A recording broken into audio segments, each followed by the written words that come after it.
La famille Goldman intéresse beaucoup les créateurs en cette année 2023. Alors que Jean-Jacques Goldman vit pourtant une retraite discrète à Marseille, sans volonté de se montrer, un livre vient de lui être consacré par l'historien Yvan Jablonka. Un film vient raconter le procès de son demi-frère, Pierre Goldman, tandis que la Star Academy va bientôt remettre en lumière son fils, Michael Goldman. Le Parisien Week-end s'est donc intéressé à cette famille et a retrouvé quelques anecdotes, dont celle-ci: le célèbre chanteur aurait claqué la porte au nez de Simone Signoret en 1975.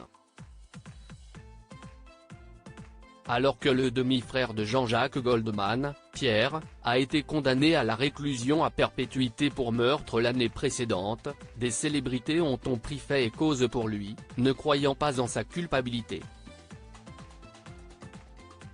Simone Signoret fait alors partie de ces personnalités et sonne un jour chez les parents Goldman afin de s'entretenir avec eux. Sauf que c'est Jean-Jacques qui lui ouvre, en pleine répétition avec son groupe. Désolé, mais là, nous avons du travail, lui dit-il en fermant la porte. Jean-Jacques Goldman, pas friand de la royauté, le chanteur n'éprouvait pas non plus une grande tendresse à l'égard d'une autre grande figure féminine de son époque, la princesse Diana. Dans les pages du Parisien Week-end du vendredi 22 septembre, nos confrères ont retrouvé une phrase choc de l'artiste, visant l'ancienne princesse de Galles.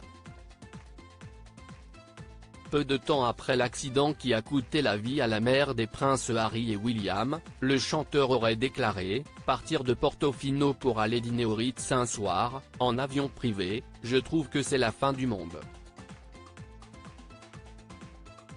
Il est vrai que les membres de la famille royale sont souvent critiqués pour leur utilisation de transports privés et notamment de jets, qui sont extrêmement polluants.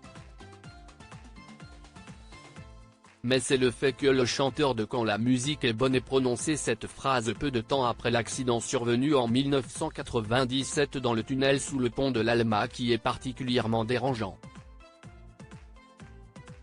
Nos confrères du Parisien notaient justement un mépris assumé de Lady Di alors que le chanteur s'exprimait, tentant de se dissocier le plus possible de ce star system qu'il a en horreur.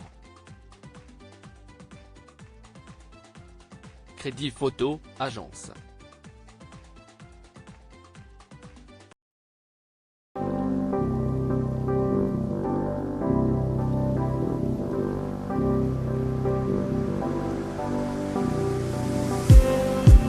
Just need some